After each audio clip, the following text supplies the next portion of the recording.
Smaller independent grocers and liquor store operators, at least the bricks and mortar ones, are breathing a sigh of relief after Foster's put an end to the heavy discounting of its beer. Their representative is John Cummings, the chairman of the National Association of Retail Grocers of Australia. He says dairy farmers have not been as lucky as the liquor stores, and he's attacked the competition regulator for its inaction. I spoke to him a short time ago. Well, John Cummings, thanks for joining Late Line Business. Pleasure. Is Foster's doing the right thing? Look, I think they're doing the right thing by their brand in this instance, because if it had have been continued on, perhaps those brands would not exist in a few years' time. Once you get that price pressure and a large retailer starts to undercut a brand, it turns other customers of their brand off, so other retailers will not stock it. They don't get as wide a distribution, and you can actually see that brand exit the market. So they're not defending independent retailers? Look, I think they're defending their customer base, and they have had a recognition that their customer base includes independent retailers, and all consumers of those brands in Australia just don't buy it from one or two outlets, being a Coles or a Woolworths liquor store. But do you think at the heart of this is that it threatens the big boys, that the large players feel threatened by this type of price war on the liquor side of things, and that's why they're acting?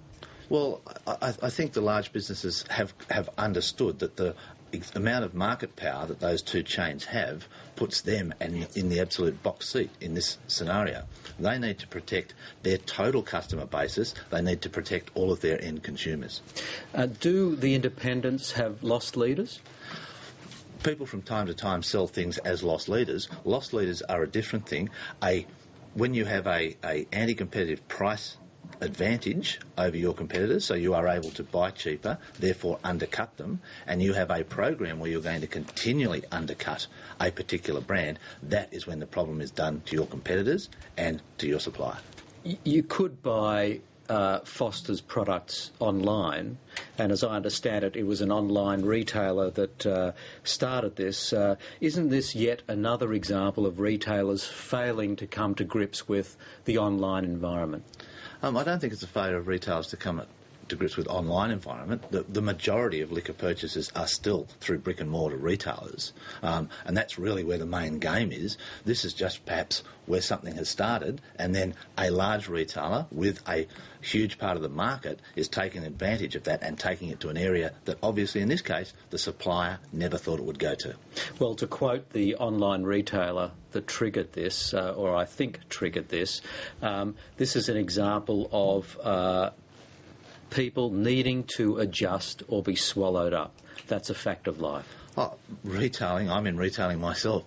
I have to adjust my business every day of the week. That's what retailing is. We're not saying that people aren't adjusting here. We're saying if there is an anti-competitive advantage that one of those big retailers have by the size, by their market power, that is not giving the level playing field where all other retailers can adjust. And is this the sort of thing you think dairy farmers should have done? Or? Well, without a doubt it's got analogies there, and we have been saying in our presentations to government that the dairy sector is the tip of the iceberg of this anti-competitive price discrimination that is occurring throughout a whole pile of industries where retailers involved in Australia. In the end, though, possibly one could argue that consumers are going to be worse off because they're going to be robbed of these cheaper prices. There were a lot of complaints about how uncompetitive the supermarket industry was, and now what some people might say is we're seeing real competition in the supermarket industry. Prices are falling, the big players are matching the discounts. The independent sector, no retailer has a problem matching the discounts if we can all buy at the same price.